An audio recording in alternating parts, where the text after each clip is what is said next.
Now see, there's going to be times where you might want to decide to do it with just the frame. Okay, I'm gonna unscrew this because that TV's up there. I gotta see if I can't shimmy up there carefully. This is the only time stuff like this when I'm gonna do this by hand. Okay. And this other wall is already wet, so I just have to kind of be careful. Do I want to paint the whole wall with just a roller like this without the cord? Forget that. I will never do that. It just boggles my mind when I see shows like that and I see advertising from Lowe's, from the Home Depot, from different places like that, and it's like, who is making this video, and why can't they do it different? Okay.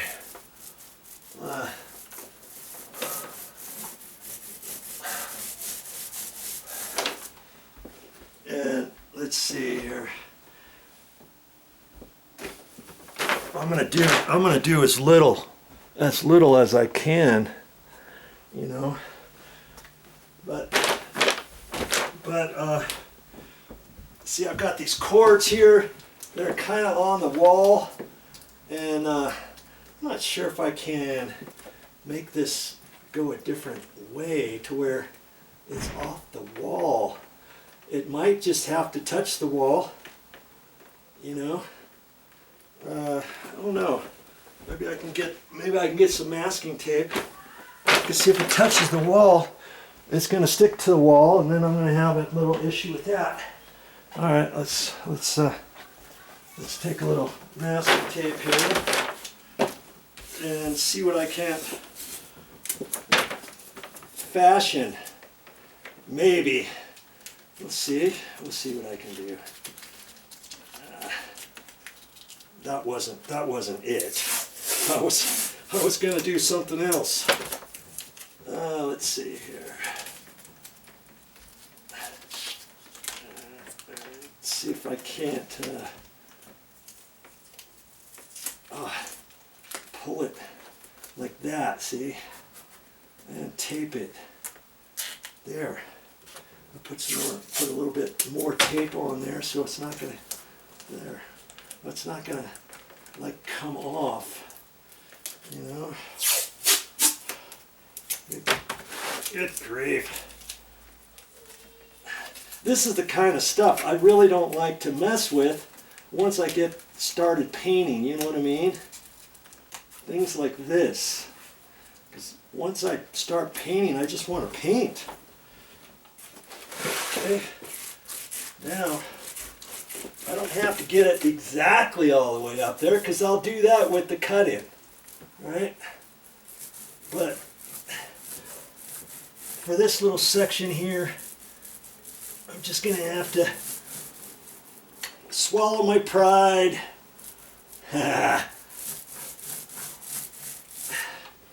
Okay. And I could go up that edge, but I could do that with my pole. Well, no, I can't. Right there. Seems as though I'm here. Get this off. Don't get too much paint built up there. Okay. Okay. All right. Now I can put my roller, my extension pole. I call this the extension pole. It's just a broom handle. Just my broom handle. That's all it is.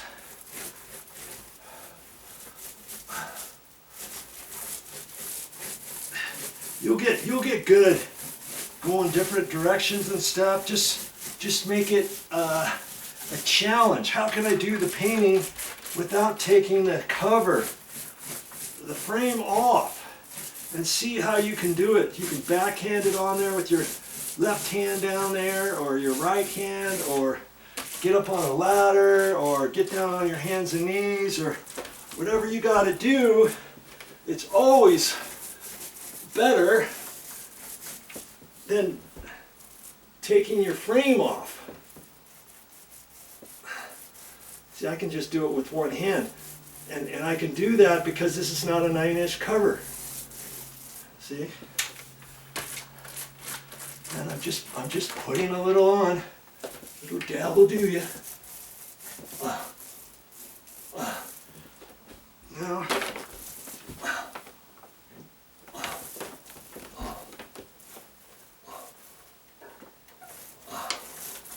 okay.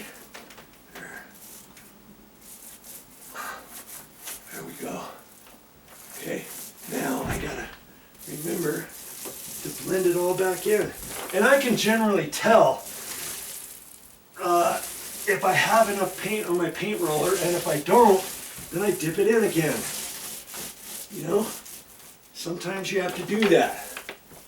Don't just say, oh, I didn't put enough in, I gotta squeeze it out, I gotta put more pressure on it. Well, now guess what? That little area doesn't have enough paint, the same amount of paint as everywhere else on the wall. And after it dries, you're going to see you might see some streaks. You might think to yourself, well, why am I getting streaks? What is going on? And then you'll remember what happened. You see what I mean? Okay. All right. I'm going to finish up this room on my own. Sorry about that. Now when you get done with the wall, here's this wall again from the closet on over.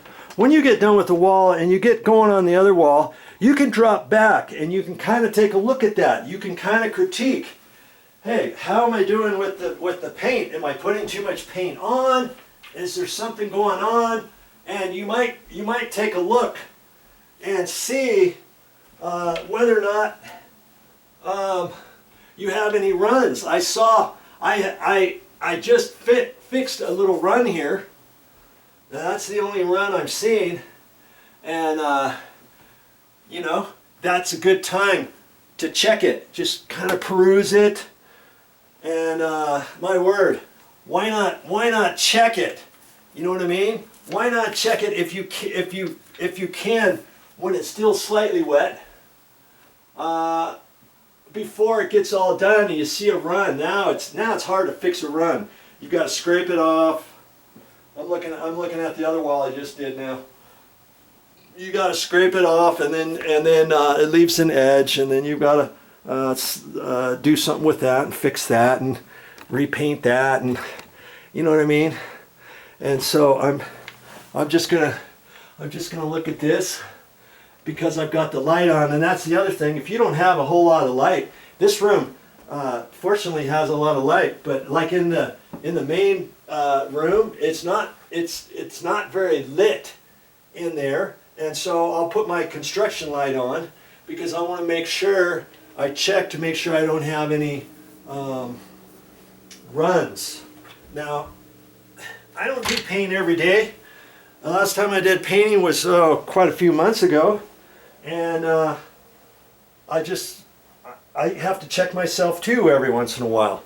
Well, once you get going and you get a rhythm, then you know how much paint, and that's why I try to put the same pressure of the roller, the same amount of paint on there each time, and then go back from right to left, up and down, and blend it all in and stuff. Then if you get any holidays, you're going to cover them. If you get any little runs, you're going to blend all that in. And then if you try to keep the same pressure on the wall, you're going to even out the paint as you go. And hopefully you got enough paint on your wall in that section to where everything is going to line up approximately the same to get you a full body coverage of the paint once it dries. Okay, remember that. All right, I got more paint, but I'm not going to show you anymore right now. But see, I can just leave that there. or I could put it in the middle if I was still doing that. I don't have to slide that over every 8 inches as I go. I can leave it there. I can walk away from it. You see what I mean? If I don't have too much paint on there, or if I twizzle the stick to prevent drips continue to get on my craft paper. If that happens, then I know I've put too much paint on, or I know I need to do something different. That's the beauty of the craft paper. You can keep an eye on your paint spills, and it'll help you become a better painter. Now, as for my cut-in, when I get all done, do I need the craft paper in here? Yeah, I could leave the craft paper in here if I want, or I could use my donut box. And I can set this on top of the donut box. And just run my paintbrush right out of this. You know, or have a small little piece of craft paper, you know, 3 feet long. I don't need anything long to where I have to kneel on it and all that kind of stuff. I can just be careful and watch what I'm doing and do it right.